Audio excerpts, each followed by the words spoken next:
अपने फ्यूचर, अपने मुस्तकबिल, अपने आने वाली जिंदगी के बारे में नहीं सोचते। वो आगाह हो जाएं, जो आज मेहनत नहीं करेंगे कल भीख मांगेंगे, और भीख का कटोरा भी हर एक के हाथ में नहीं आएगा। अब तो भिखारी भी देखे ना, अलग अलग लेवल के, 4 व्हीलर से उतरते हैं अब। अच्छा, QR कोड चल रहा है। मसला है, गूगल पे कराने के लिए भी तालीम की जरूरत है, वरना लोग अपने QR कोड पे करके कह देंगे पढ़ गए, भीख भी नहीं ले पाओगे सही से। इसलिए तालीम पे गौर करो। ये माँ बाप जो सख्ती करते हैं ना हम पे, पढ़ ले, मोबाइल रख दे रख दे रख दे, ये दुश्मन नहीं है, ये दोस्त है हमारे। ये चाहते हैं मेरा बेटा आज मुझसे दबके रखे, कल किसी से दबके ना रखे।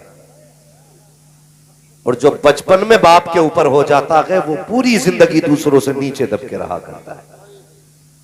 इसलिए अगर आप चाहते हो कि शादी के बाद आपको यह कहना ना पड़े मुसीबत हो गई, तो पढ़िए और आगे बढ़िए। और वो माँ बाप जो सिर्फ ये नजरिया रखते हैं कि सिर्फ कुत्ता बिल्ली में पैसा है, मैं चैलेंज करता हूं, किसी IAS IPS की इतनी सैलरी नहीं है जितनी इस लाइन के बाद उलमा की इनकम है।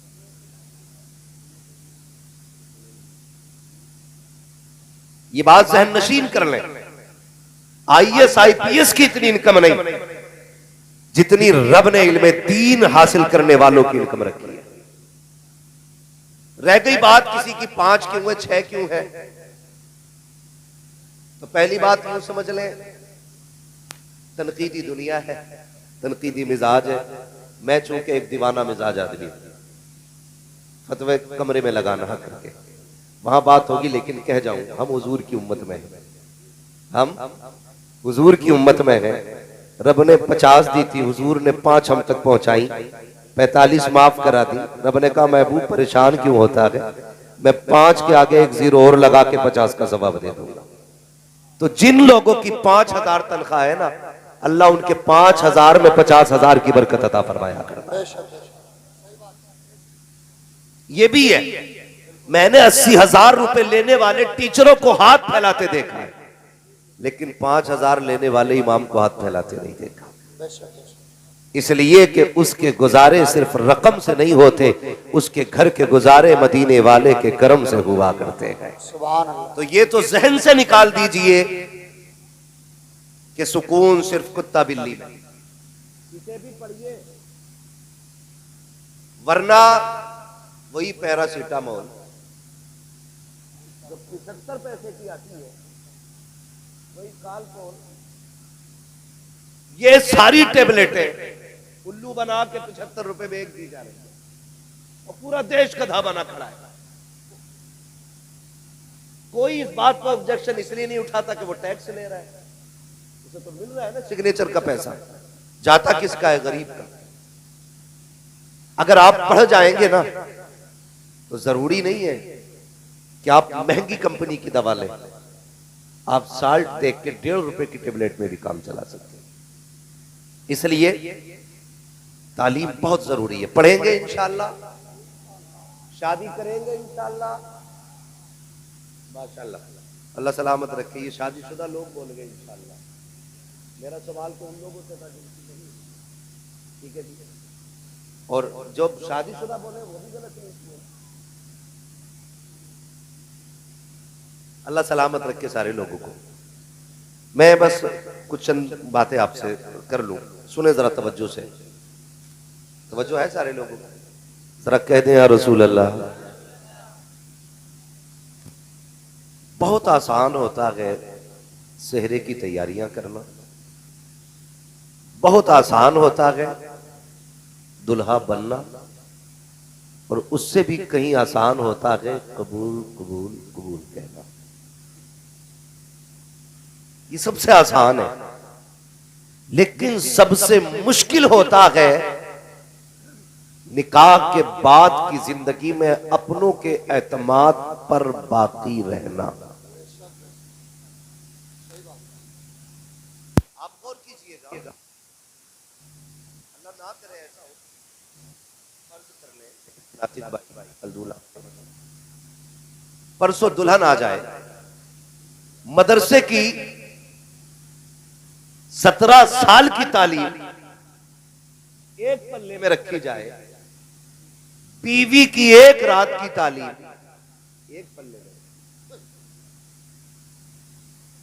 गौर करें मेरी बात को, मैं कुछ कहना चाहता हूं। अगले दिन नातिक भाई उठे सो करके और उठ करके सीधा दुकान पे जाए, बीवी के लिए स्पेशल नाश्ता लेकर के आए। बाकी लोग इनका मुंह देखते रहे, जबकि बीवी से ज्यादा खुशी तुम्हारे सेहरे की तुम्हारी मां को थी। तुम्हारे नए जोड़े पर तुम्हारा बाप कुर्बान जा रहा था। जितनी देर तुम चारपाई पे बैठे रहे, बहनें नजरें उतारती रही। बताओ इनसे ज्यादा प्यार करने वाला कौन था? लेकिन वो एक रात की गुट्टी क्या थी जिसने सुबह होते होते तोते की तरह नजरें फेर दी। मैं सिर्फ एक बात आपसे कहना चाहता हूं, खुदारा कोशिश ये करना, वो लोग जो तेरे सेहरे से पहले बेहद खुश थे, जिसने तेरे पैदा होने से पहले तेरी पैदाइश की दुआएं मांगी, जिसने पैदा होने के बाद तुझे औलाद की तरह पाला था, जिसने जवानी की दहलीज पे कदम रखते रखते तेरी सेहरे की दुआएं मांगी थी, इधर 25 साल का लंबा इंतजार है, जो ये कहता रहा मालिक मेरे बेटे को इतनी जवानी दे, मैं इसके सर पे सेहरा देख सकूं। वो माँ जो रातों को उठ के कहती रही मालिक ऐसी दुल्हन देना जिसके कदमों से घर में बहारें आ जाए। वो बहन जो अपने भाई को देख के कहती थी कि नहीं भाई दुल्हन तेरी होगी, मर्जी मेरी होगी। ये हक था उनका, ये चाहत थी उनकी, हो गई है ना, ये चाहत थी उनकी, ये ख्वाहिश थी उनकी। लेकिन हुआ क्या यार, जब तू घर से चला था माँ की आंख में खुशी के आंसू थे। बहन आंचल उठा के दुआ कर रही थी मालिक खैर से वापस लाना। जब तू पलट के आया 8 दिन क्या गुजरे, तेरी जिंदगी की पूरी किताब बदल के रख गई, पूरी किताब बदल गई। जिसने जिंदगी भर तेरे लिए सेहरे की दुआएं मांगी, आज उनसे चेहरा फेर के चलता है। मां से कहता मां तेरे लहजे बदल गए। होश में रहना, मां कभी भी बहू से नहीं लड़ती है। अहले इल्म तवज्जो करे, और आप भी अगर समझ में आए तो बात समझ ले मेरी। मैं जो कहने लगा हूं, कभी भी मां की लड़ाई किसी बहू से नहीं होती। कोई कहते तो अलग बात है कि बहू से मां लड़ी है, लेकिन होती नहीं है। मां की लड़ाई हमेशा एक मां से होती है। वो आपकी बीवी से इसलिए गुस्सा होती है, वो ये चाहती है जितना मैं अपने बेटे का ख्याल रखती थी तू मेरे बेटे का उतना ख्याल क्यों नहीं रखती। इसलिए मां नाराज होती है बहू से, इसलिए नहीं कि तू उसकी शरीक हयात है, इसलिए नहीं कि तू उसके घर में आ गई और पगली तुझे लाने की दुआएं यही मां करती रही। तेरे घर में आने के लिए इसी ने लंबे सजदे किए थे। आज तो इसके लिए बुरी क्यों हो गई, लेकिन इसको कब तकलीफ होती है, जब बेटा बिना नाश्ता किए घर से नाराज होकर निकलता है, तब माँ का कलेजा टुकड़े टुकड़े होता है। जब शाम को थक के आता है और तेरी काय काय में आकर के बिना खाए सो जाया करता है, तब माँ को दुख हुआ करता है। वो भूल सोचती है कि मैं जब मेरा लाल था ये कितना भी नाराज होता था, मैं इसको मनाए बगैर कभी सोया नहीं करती थी, कभी मैंने इसको 25 साल तक बिना खिलाए सोने नहीं दिया था। आज तो इसकी कमाई खा रही है, लेकिन मेरे बेटे को तो लुक में क्यों नहीं दिए। तू तो चैन से सो जाती है, लेकिन एक माँ को रात भर नींद नहीं आया करती है, फिर दौड़ के मौलवी के पास जाती है, तावीज दे दो सांस लड़ रही है, दुआ कर दो सांस लड़ रही है। मत जा किसी मजार के मजाबिर पे, मत जाओ किसी लुटेरे के पास, बस इतना कर लो उसके बेटे की इज्जत कर लो। खुदा की कसम तावीज उतना असर नहीं करेगा जितने बेटे की मुस्कुराहट तेरे घर में खुशियां ले आए। सुभान अल्लाह। लेकिन हम वो बेवकूफ कौम है जो असलियत की तरफ जाते ही नहीं, जड़ की तरफ हम नहीं जाते। चेहरे का मतलब ये नहीं हो जाता है कि अपनों को छोड़ दिया जाए। चेहरे का मतलब ये नहीं होता है कि बस अपना अपना कर लिया जाए। खुदा की कसम कभी सोचो तो सही। मैं अक्सर ये बात कहता हूं, तकलीफ होती है। आज कचहरियों में जाके देखो, अपनों के तमंचे अपनों के कानों पर है, अपनों की गोली अपनों के सीनों पर है। कोई तुम्हें गैर मारने गोली नहीं आता। जितने झगड़े होते हैं सब में खानदानी लोग हैं, अपनी बिरादरी के अपनी खानदानी लोग। झगड़ा किस चीज का? जमीन का, जायदाद का। जरा बताना दिल पे हाथ रख के, जिनके भाई बहन हैं वो मेरी बात गौर से सुन के ही बताइए। आज जो जमीन का झगड़ा कर रहा है, सगा भाई है? बोले सगा भाई है ना? जो मैच में ये लड़ रहा है वो भी सगा भाई है। जिसने कल रस्सी डाल के नापी थी वो भी सगा ही है। जो फावड़े से खोद के मेंढ काट रहा है वो भी सगा ही है। मुझे एक बात बताइए, हम जब छोटे थे, मौलाना नासिर साहब, आपके भी भाई बहन होंगे, अक्सर लोग इस रिश्ते से जुड़े होंगे, मौलाना राहत अजीजी साहब, अल्लाह सलामत रखे। ये सारे लोग किसी न किसी रिश्ते से जुड़े हैं। एक बात गौर से सुनिएगा, हम छोटे थे ना, और दो भाई थे, अलग अलग स्कूल थे। एक बच्चे की, एक भाई की छुट्टी 12:30 बजे होती थी, एक की 1 बजे होती थी। जो 12:30 बजे आता था, माँ कहती थी जल्दी कर खाना खा ले। वो कहता था माँ 20 मिनट रह गए, भाई आने वाला है, जब वो आएगा तब खाना खाना है। गौर करना मेरी बात, जब वो आएगा तब खाना खाना है। माँ कहती थी पगले उसे देर लगेगी। कहा नहीं माँ, आने देना, 20 मिनट की तो बात है, वो आएगा तब खाएंगे। वो आया तब खाया तुमने। और कभी माँ अपने बिस्तर से निकाल के सेब देती थी, ले खा ले जल्दी से। तो हम क्या कहते थे? नहीं माँ, मेरा भाई आधा उसके लिए रख दे। और ये तुमने भी देखा होगा, जब अपने घर के अंदर बच्चों में कोई चीज आप तकसीम करते हैं ना, तो बच्चा पहले अपना हिस्सा लेता है, फिर मुट्ठी बांध के कहता है मेरे भाई का भी दिया जाए। किससे कहता है? अपने बाप से कहता है बेटा कि ये तो मेरा है, भाई का भी दो। वो किधर है? कहा वो बाहर खेल रहा है। बता तो सही, जब तू छोटा था उसके हिस्से की चीज की तुझे फिक्र रहती थी, उसके बगैर तू खाता नहीं था। वो नहीं आता था तो दस्तरखान पे तू नहीं बैठता था।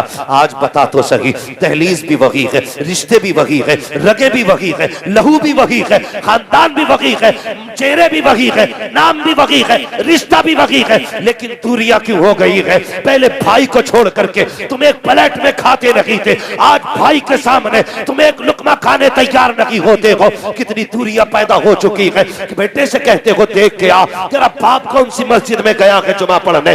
वो कहता किस लिए? अगर जिसमें तेरा चचा जाएगा उसमें मुझे नहीं जाना है। वो गैरत आनी चाहिए। कल इसके बगैर तू खाता नहीं था, इसके बगैर तू खेलता नहीं था, आज इस मस्जिद में ये जाता है उसमें तू नहीं जा रहा है। कभी गौर तो कर, ये दूरियां क्यों आ गई है? मैंने बहुत गौर किया, बहुत सोचा, तो इस नतीजे पे पहुंचा, जब हम छोटे थे तो हम पैसे को नहीं जानते थे, दौलत को नहीं समझते थे, लेकिन रिश्तों को समझा करते थे। हम नहीं जानते थे 1 लाख क्या होता है, लेकिन ये जानते हैं भाई क्या होता है। जब हम छोटे थे हमें नहीं पता था ये 3 बीघे जमीन क्या होती है, लेकिन हम जानते थे बहन क्या चीज होती है। जब हम छोटे थे हमें ये नहीं पता था बैंक का अकाउंट किधर से खुलता है, लेकिन जब हम छोटे थे ये जानते थे भाई स्कूल से कब आता है, उसके साथ क्या करना है। ये सारी प्लानिंग हमें आती थी।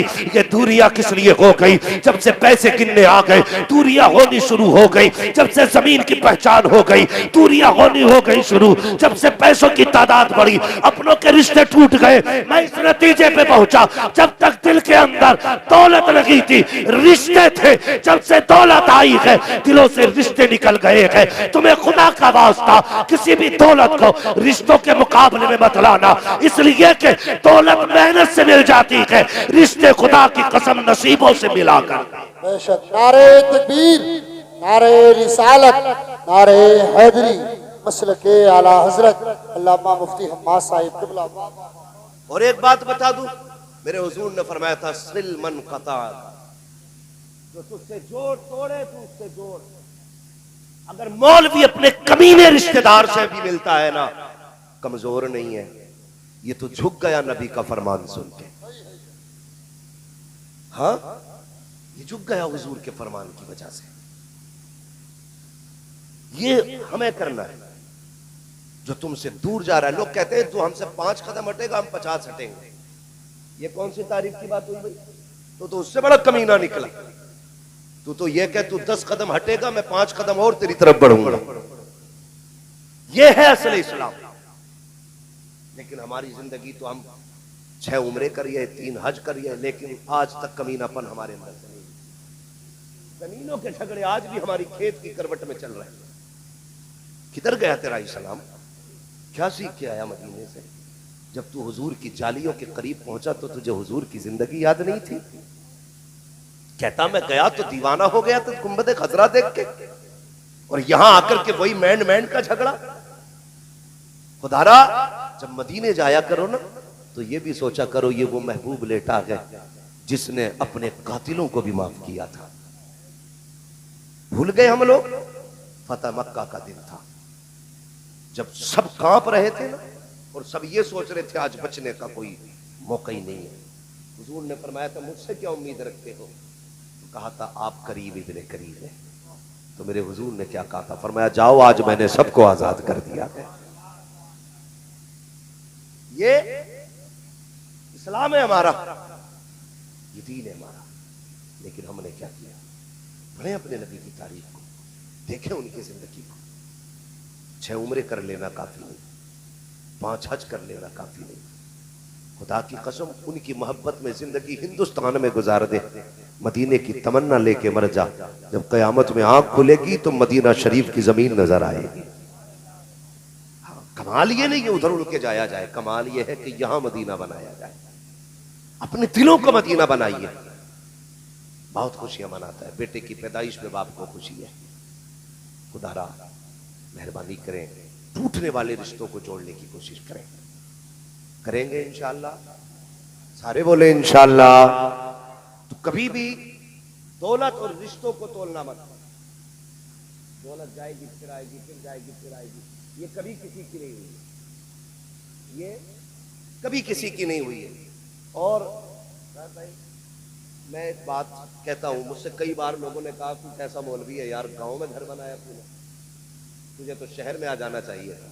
मैंने कहा मैंने इतनी तरक्की नहीं की अभी कि मैं शहर तक आ जाऊं। कहा क्यों? बोले यार गांव के अंदर लोग दुश्मन भी होते हैं, हासिद भी होते हैं। तो मैंने एक बात कही थी, मैंने कहा अगर गांव के लोग लठ एक साथ फेरते हैं ना तो जनाजा भी एक साथ उठाया करते हैं। जहां मारने वाले नहीं होते वहां जनाजा उठाने वाले भी नहीं होते।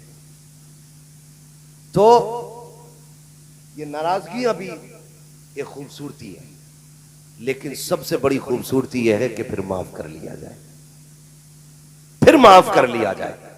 ये सबसे बड़ी खूबसूरती है। रिश्तों को निभाया जाए, रिश्तों का भरम रखा जाए। और बस आपसे एक बात और कह जाऊंगा, मैंने एक बेटे की बात की थी, जब भाई भाई थे तो इतनी मोहब्बत थी। आज मूछ का जो झगड़ा हो जाता है, मूछ का, तो मुझे नहीं जाना है। क्यों नहीं जाना है?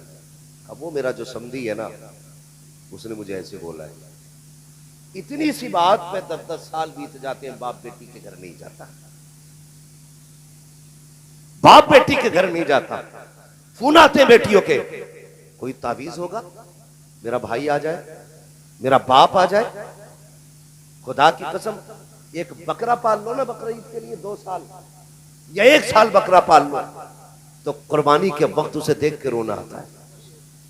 कई वीडियोस बकरा ईद पे ऐसी वायरल की गई कि जानवर रो रहे थे अपने मालिक से लिपट कर। यार अगर जानवर को मालिक की इतनी पहचान है तो फिर बेटी को बाप से कितना प्यार होता होगा।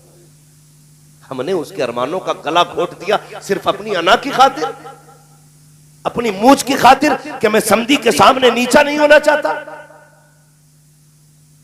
भाइयों से पीले मेरी, खुदा की कसम बहन जैसी बेटी कहां से लाओगे? तुम्हें याद नहीं हो तो याद दिला दूं, जब तुम स्कूल जाते थे और ड्रेस तुम आके फेंकते थे घर में, टाई कहीं, पैंट कहीं, शर्ट कहीं, बस्ता कहीं, अगले दिन सारा तरतीब से रखा मिलता था। ये रखने वाला कौन था? बहन थी। हर दिन तेरी ड्रेस को धुल के प्रेस करके रखने वाली कौन थी? बहन थी।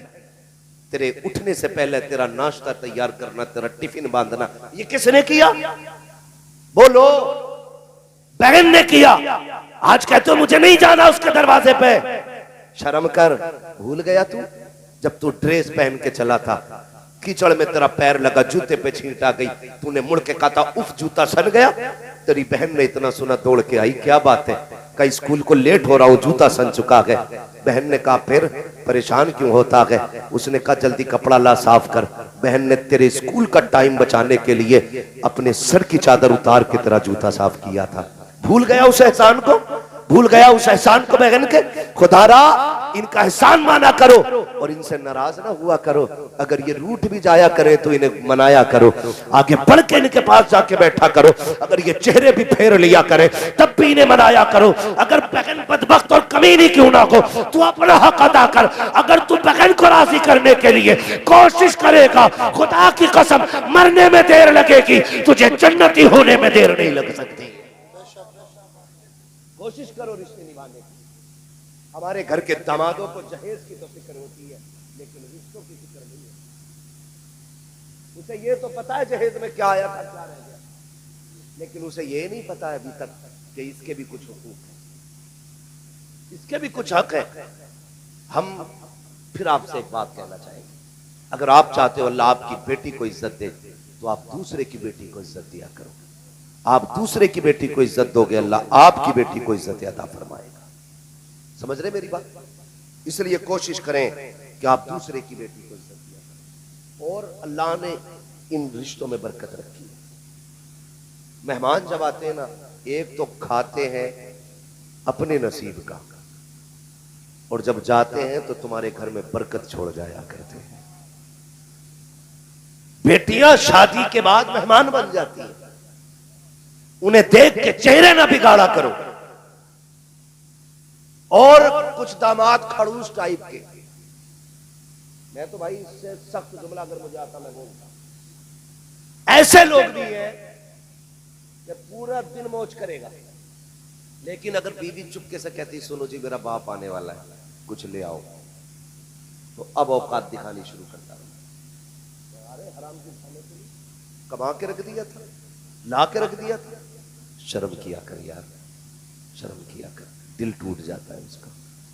तो तुमसे कभी कीमत उसने नहीं मांगी, कीमत नहीं मांगी उसने। 50,000 मेहर दे के सोचते हो हमने जड़ खरीद गुलाम बना ली, 11,000 में सोचते हो तुमने उसकी नस्ल खरीद ली है।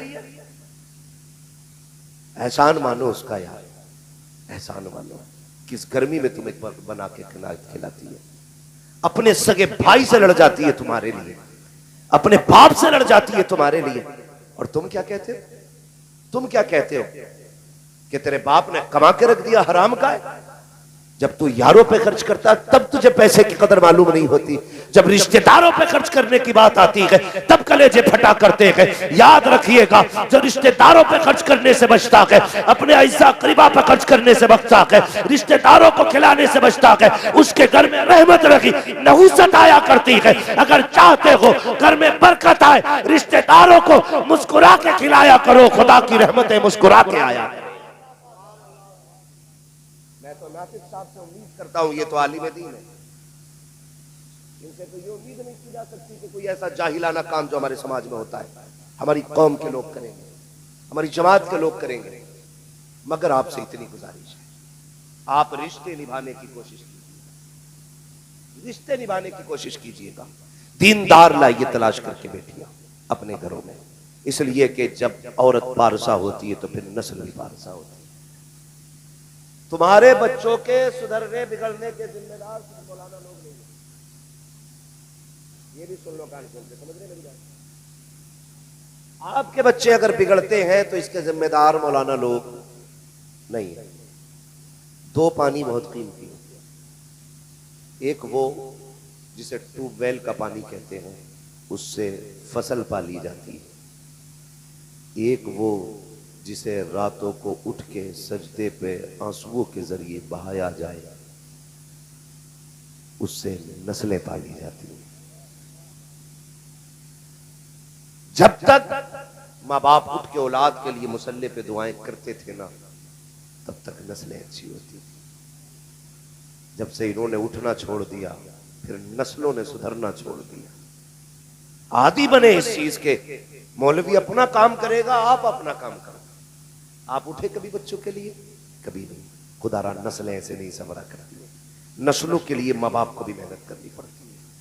अगर माँ बाप अच्छे होते हैं तो नस्लें अच्छी होती हैं, जमीन अच्छी होती है तो फसलें अच्छी होती हैं। इसलिए कोशिश करें माँ बाप अपनी जिम्मेदारियां निभाएं और बच्चों के लिए माँ बाप भी दुआएं किया करें। करेंगे इंशाअल्लाह, आदी बनेंगे इंशाअल्लाह, बोलो इंशाअल्लाह। हाँ, ये कोशिश की जाए कि हम अपनी नस्लों को एक अच्छी राह दिखाएंगे, एक अच्छे रास्ते पर चलाएंगे। माएँ भी बड़ी एक्सपर्ट है। बच्चा जरा सा गड़बड़ करे, मोबाइल दे दिया, ले चला। 6 महीने का था तब से मुट्ठी में मोबाइल है, अब कह रही है छोड़ ही ना रहा। सुनो भाई, आप भी बड़े सीखे लोग, मुझसे कह रहे आप कोई तारीफ सुनो, हमारी तो मैंने कहा जिसके पास आया तो उसकी गलती होती। अरे भाई, हम उससे सितारे मिलवाने जा रहे हैं जिसके खुद 40 साल से नहीं मिले।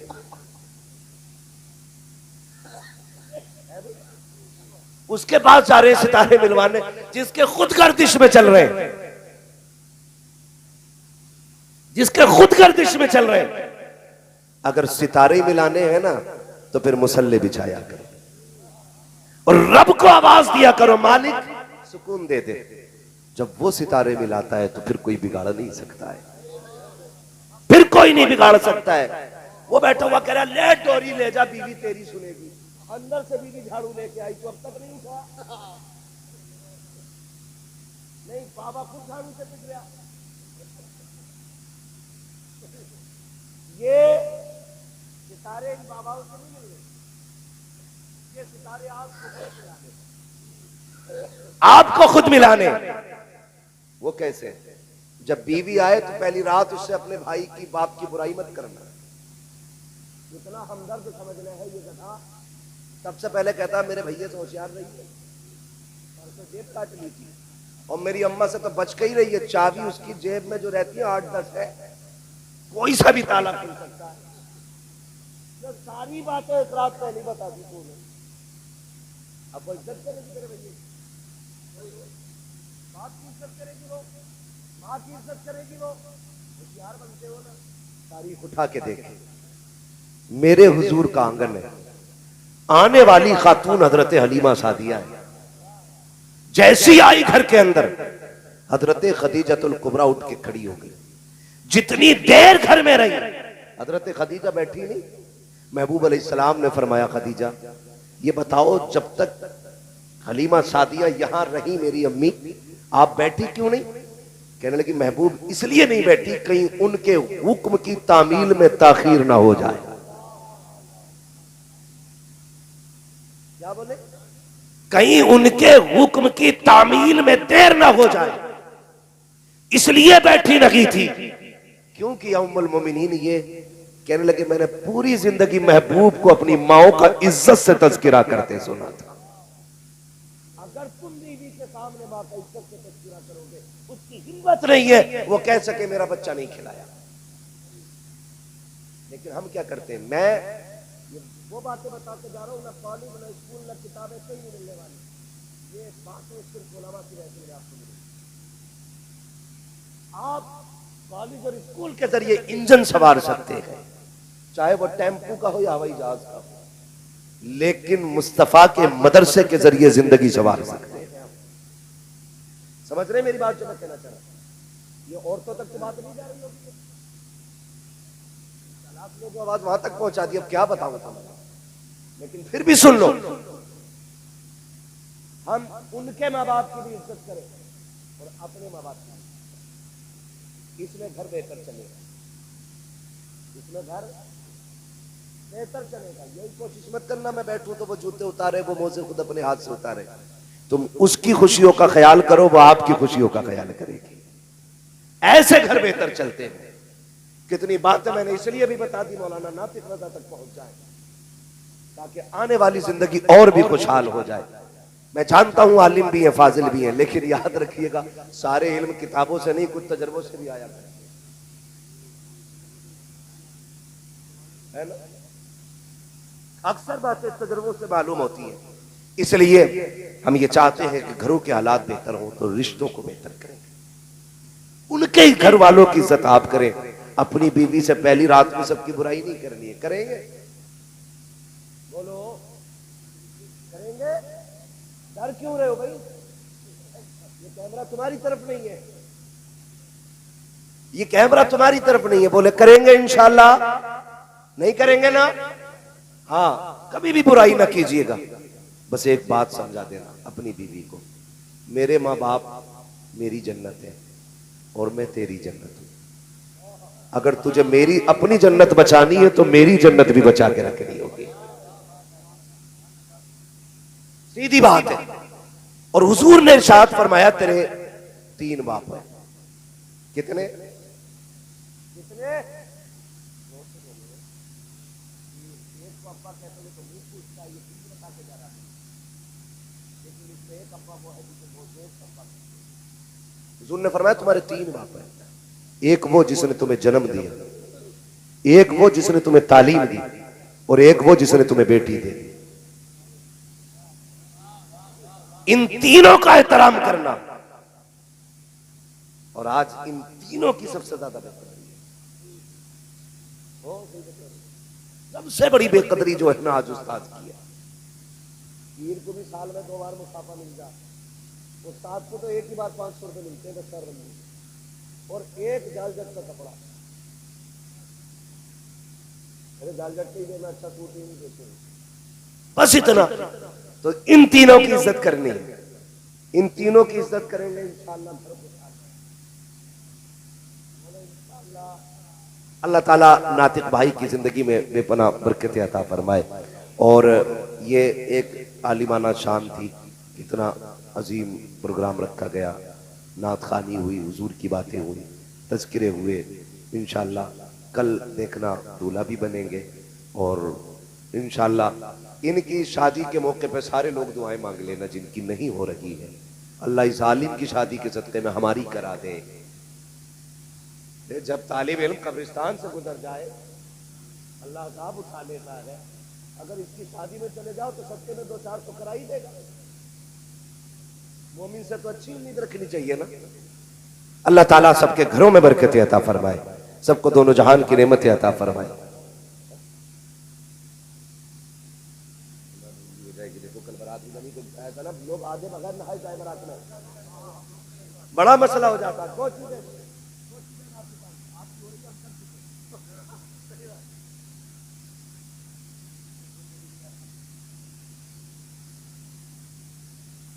सुन रहे मेरी बात? हमारी हो चुकी है, इनकी होने वाली है। ये भले उम्र में बड़े हो सकते हैं, लेकिन तजर्बे में हम ही जानते हैं। ये परसों कहेंगे मैं आज कह रहा हूं। ऐसा भी होता 2 चीजें रात भाई, 2 चीजें। एक तो सर्दी आ गई, दूसरी रात तक जागोगे तो आंखें मसलते ही कुछ जाके बारात में ही मुंह धोएंगे। बड़ी मचान आती है। तो लेट तो बगैर सो के लेट निकलती है, सो के बिना सोए कितनी लेट करोगे? ऐसे टाइम से जाया करो जो बेटी वाली की भी इज्जत रह जाए थोड़ी बहुत। थोड़ा सा जरा टाइम से जाइएगा, समझ गए मेरी बात? जाया करो टाइम से जाओगे। हाँ, सवेरा उठ जाना कल को फजर में। अगर ये ना भी जाए तो आप पहुंच जाओ, ये तो आ ही जाएगा, ये तो आ ही जाएगा। आखिरी बात सुन लीजिए मेरी बात। हर घर का मामला है, शादी के बाद ना बीवी सब कुछ हो जाती है। सब कुछ का मतलब क्या है कि वो अंदर बाहर सब में उसकी हुकूमत चलती है। भाई वो होम मिनिस्टर है तो होम मिनिस्टर ही रखिए। आग उस वक्त तक फायदा देगी आपको जब तक चूल्हे के अंदर रहेगी। जब चूल्हे से बाहर निकलेगी तो जला देगी। ये मैं एक बिल्कुल आम फहम गुफ्तगू कर रहा हूं, गांव देहात वाली, याद रखिए, समझिए मेरी बात। आप घरों के हालात बेहतर करने के लिए इतने भी झगड़ों में ना पड़िएगा कि अपने छूट जाएं या अपने रूठ जाएं।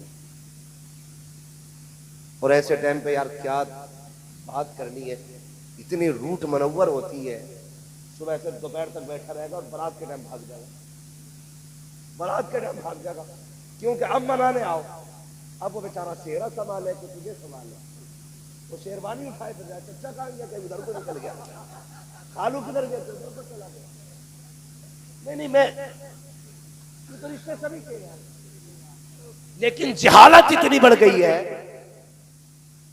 इतनी बढ़ गई है, सुबह तक खूब काम करेगा, एंड टाइम पे भाग जाएगा, एंड टाइम पे भाग जाएगा। ओ भाई ख्याल किया करो यार, नाराज होना 2 दिन पहले होने, लेकिन कहता नहीं जो बुद्धा बुब्बन जुम्मन सब होंगे तब नाराज होकर दिखाऊंगा, उनके सामने हाथ जोड़वाऊंगा। याद रख 2 जगह सभी को जाना पड़ता है, जनाजे में भी जाना पड़ता है और सेहरे में भी जाना पड़ता है, दोनों जगह जाना पड़ता है। इसलिए रिश्ते निभाना सीखिए आप, ताल्लुक बनाना सीखिए आप।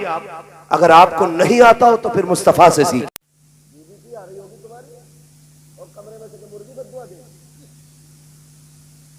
अंदर से आवाज आती लौट के ही ना आए, ये भी कह रहा चल तेरी शिकल ही नहीं देखनी।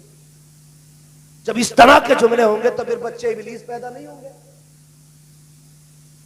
भाई झगड़ों के बीच जो कौमें आती है वो तो पावरफुल कंट्री खड़ी है, एक मुल्क को अब्बा कहा जाता है, दूसरे को अम्मा कहा जाता है, दोनों में गोली चल रही है, बीच में बच्चे आए हैं, तो फिर बर्बादी बच्चों की है। समझ रहे हो मेरी बात? इसलिए झगड़े न किया करो। जिंदगी कैसी गुजारनी है कभी पूछ मुस्तफा जाने रहमत से। मेरे नबी ये पाक फरमाते हैं 25 साल मैंने खदीजा के साथ गुजारे, लेकिन कभी दरवाजे पे आहट करने की जरूरत नहीं हुई, कभी कुंजी खटखटाने की जरूरत नहीं पड़ी, कभी खांसने की जरूरत नहीं पड़ी। मेरे खड़े होने से पहले खदीजा दरवाजा खोल दिया करती थी। एक दिन मैं दरवाजे पे पहुंचा, मेरे पहुंचते ही दरवाजा खुला, मैंने कहा खदीजा बता तो सकी, आज तक मैंने कभी आवाज नहीं दी, कभी दरवाजा नहीं बजाया, कभी खांसा नहीं, तुम मेरे पहुंचने से पहले दरवाजा कैसे खोल देती हो? तो खदीजतुल कुबरा का हुजूर से इश्क देखिए। उम्मुल मोमिनीन ने कहा था या रसूल अल्लाह, आवाज की जरूरत उन्हें पड़ती है जो दिल से दिल जुदा होते हैं, जो अपनों से बेखबर होते हैं। या रसूल अल्लाह, आपकी खुशबू मेरी मशामे जामे ऐसी बस चुकी है, आप पहले वाले मोड़ पे होते हो, आंगन में खुशबू पहले आ जाती है। या रसूल अल्लाह, आपके आने से पहले खुशबू आ जाती है, मैं समझ जाती हूँ वो आ गया है जिसके पसीने से कायनात को मुअत्तर किया गया। ये रिश्ते होते नहीं अभी भी के, ये रिश्ते होते नहीं अभी भी के। आज वो काम करके आए गरीब, थका हारा, कितनी ईंटें चौथी मंजिल पे लेके चढ़ा, उसकी कमर में कितना दर्द है, उससे पूछ तो सही। जैसी वो घर में आया बच्चे नोच लिए, पूरा दिन मोहल्ले में टहली, और जब वो आया तो बच्चे के नोच लिया, बच्चा रोया, तड़ाक से बच्चे के लगाया। वो तो ये सोच के घर में आया था सुकून मिलेगा, लेकिन तेरा ये इजराइल का नक्शा देख के चेहरे पे इसका मूड खराब हो गया। इजराइल का नक्शा देख के चेहरा बिगड़ गया उसका, कितना थका हारा आया था। ए मेरी बेटी, मेरी बहनों, बहुत गौर से मेरी बात सुनना। जब शौहर थक के आया करे, चेहरे बिगाड़ के न दिखाया करो। ये जो धूप में तप के आया है, ये तेरे लिए तपा है। ये जो लोगों की गालियां खा के आया है, तेरी वजह से आया है। इसने जो सुबह से शाम तक ईंटें ढोई है, इसलिए ढोई है ताकि तुझे किसी के आगे हाथ न फैलाना पड़े। तुझे क्या लगता है ये शौक पूरे करके आया है? प्यास इसे भी लगी थी, लेकिन इसने 20 रुपए की बोतल नहीं खरीदी। इसने टंकी या गड्ढे में पानी देख के प्यास बुझा ली ताकि ये 20 रुपए बचा करके अपनी बीवी की खुशी पूरी कर सको। जैसे इसने घर में कदम रखा, तूने इसकी मेहनतों पे पानी फेर दिया, ये जीते जी मर गया। जब तेरा बिगड़ा हुआ चेहरा देखा, क्या अच्छा होता तूने जिंदगी हुजूर से सीखी होती। एक दिन मेरे नबी घर तशरीफ लाए, उम्मुल मोमिनीन खदीजतुल कुबरा ने जैसे दरवाजा खोला, हुजूर के माथे पे खून के निशान थे। कहती है या रसूल अल्लाह, लगता है फिर कौम ने सताया है। हुजूर तशरीफ लाए हैं, खदीजतुल खदीजतुल कुबरा बिस्तर पे आई, बैठ जाती है, एक पैर फैला है, दूसरा खड़ा है, सरकार बैठे हुए है। महबूब अलैहिस्सलाम के चेहरे पे देखा कमजोरी के निशानात है, कमजोरी के आसार है, नकागत के आसार देखे बेकरार हो जाती है। महबूब लगता है सुबह से कुछ नहीं खाया। यह कहने के बाद आपने अपने पैर के पास से एक खजूर का प्याला उठाया और उठाने के बाद एक खजूर उठाई, उसमें से महबूब के चेहरे की तरफ की। आका करीम ने कहा था खदीजा ठहर तो सही, ये बताओ बच्चियां कहाँ है। जब देखा मेरे नबी ने बच्चियां कहाँ है, खदीजतुल कुबरा ने कहा ये सो गई है। देखा बेटियों के चेहरे पे आंसुओं की वजह से लकीर बनी हुई है। कहते हैं आका लगता है खदीजा मेरी बेटी रोते रोते सो गई है। जी या रसूल अल्लाह, भूख लगी थी बच्चों को, कुछ था भी नहीं, इसलिए रोते रोते सो गई। मेरे नबी की आंख में आंसू आ गए। खदीजा ये खजूर मेरी बेटियों को क्यों नहीं खिलाई, उठा के इनको खिला दिया होता। अब रिश्ता देख मियां बीवी का। हजरत खदीजतुल कुबरा कहती है या रसूल अल्लाह, बात यह है कि भूख बच्चियों की अपनी जगह है, लेकिन आपकी भूख देखा नहीं जाती है। आप खाइए तो सही। मेरे नबी के मुंह में जब चंद खजूरें आई, उसके बाद हुजूर ने अपनी बीवी का हाथ पकड़ा और पकड़ने के बाद कहा था खदीजा मैं तो खा चुका हूं, अब तुम बताओ तुमने कब से नहीं खाया है। तुम्हारा चेहरा उतरा हुआ है, लगता है तुम्हारा भी कई वक्त का फाका है। तब हजरत खदीजा ने पूरी दुनिया की औरतों को यह बबांगे तो हल बताया था, मेरी जिंदगी देखो, और कहा था या रसूल अल्लाह अगर भूख की वजह से हमें कुछ हो गया तो सिर्फ हमारा नुकसान होगा, फातिमा को कुछ हो गया तो हमारा नुकसान होगा। आका अगर आपको कुछ हो गया पूरी कायनात का नुकसान हो जाएगा। या रसूल अल्लाह मेरी जैसी तो हजारों आ सकती है, लेकिन तेरे जैसा कयामत तक नहीं आ सकता। अगर बीवियां शोहर की इस तरह से फिक्र करने लगे तो फिर किसी घर में झगड़ा नहीं होगा, फिर किसी घर में झगड़ा नहीं होगा।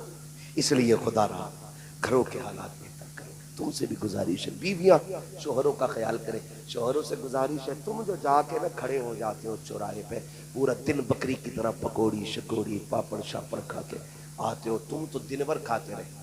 शाम को घुसे, बीवी ने दस्तरखान लगाया, 2-4 गालियां बकी, 5-6 लुकमे खाए, वो कुत्ते की तरह तुझे देखती रही।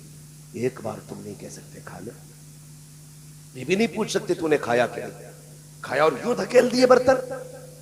सोच तो सही है जो दीवार से लग के खड़ी है ना, इसने तेरी वजह से सुबह से कुछ नहीं खाया। उसे ये फिक्र थी पता नहीं उन्होंने खाया होगा कि नहीं, उसे क्या पता तू यारों के साथ गप्पे शप्पे लड़ाता रहा, पेट भर के खाता रहा। तेरा फर्ज बनता था दस्तरखान पे बैठ के एक बार बीवी से तू पूछता तूने खाया कि नहीं। वो ना भी खाती उसका कलेजा चौड़ा हो जाता, वो तेरे कदमों की खाक बन जाती, बिछा देती अपने को तेरे कदमों में। लेकिन तुम उसे गालियां दो, उसके हाथ की पक्की रोटियां खाओ और उससे पूछो तक नहीं, फिर कहते हो औरत फर्माबरदार नहीं है, हम वफादार नहीं, तू भी तो दिलदार नहीं। सोच तो सही है किधर। मुआशरे को बेहतर करना पड़ेगा ना तो दीनी तालीम को मजबूती से थामना पड़ेगा, मजबूती से थामना पड़ेगा। फरमाया गया या अय्युहल्लज़ीना आमनू उदखुलू फिस्सिल्मी काफ़ा, ए ईमान वालों पूरे पूरे इस्लाम में दाखिल हो जाओ। तो बेहतर इस्लाम में दाखिल होने का मतलब यह है कि बिल्कुल सेम वही तरीका जो हुजूर ने हमें बताया है, हमें अपना घर बचाना है तो उस पूरे तरीके पे अमल करना पड़ेगा, हुजूर के किरदार को अपनाना पड़ेगा। मौला करीम भाई नातिक रज़ा साहब की उम्र में और इनकी आने वाली नई जिंदगी में बेपनाह बरकतें अता फरमाए। हजरत खदीजतुल कुबरा का अल्लाह सदका अता फरमाए। हजरत आयशा सिद्दीक़ा की मोहब्बतों की खैरात अता करे। खातून जन्नत और मौला अली के रिश्तों की अल्लाह बरकतें अता करे। अल्लाह ताला इनकी नस्लों को शादो आबाद रखे। जिस बहन के निकाह की तकरीब है अल्लाह उस बेटी का मुकद्दर आला करे, उस बेटी की जिंदगी में बरकतें अता फरमाए, उस बेटी को ससुराल में मैके वाला प्यार अल्लाह नसीब फरमाए। अल्लाह ताला उस बेटी के नसीब में 4 चांद लगाए। बस जो हुआ अगलात उनको माफ फरमाए रब्बे कायनात। जिंदगी ने दिया साथ, फिर होगी मुलाकात, चमन रहा फूल खिलेंगे, जिंदगी रही फिर मिलेंगे। मुसाफिर हम भी मुसाफिर हो तुम भी, किसी मोड़ पर फिर मुलाकात होगी। सारे लोग कलमा शरीफ पढ़ लीजिए, ला इलाहा मुहम्मद रसूलुल्लाह व मा अलैना इल्लल बलाग। अस्सलामु अलैकुम।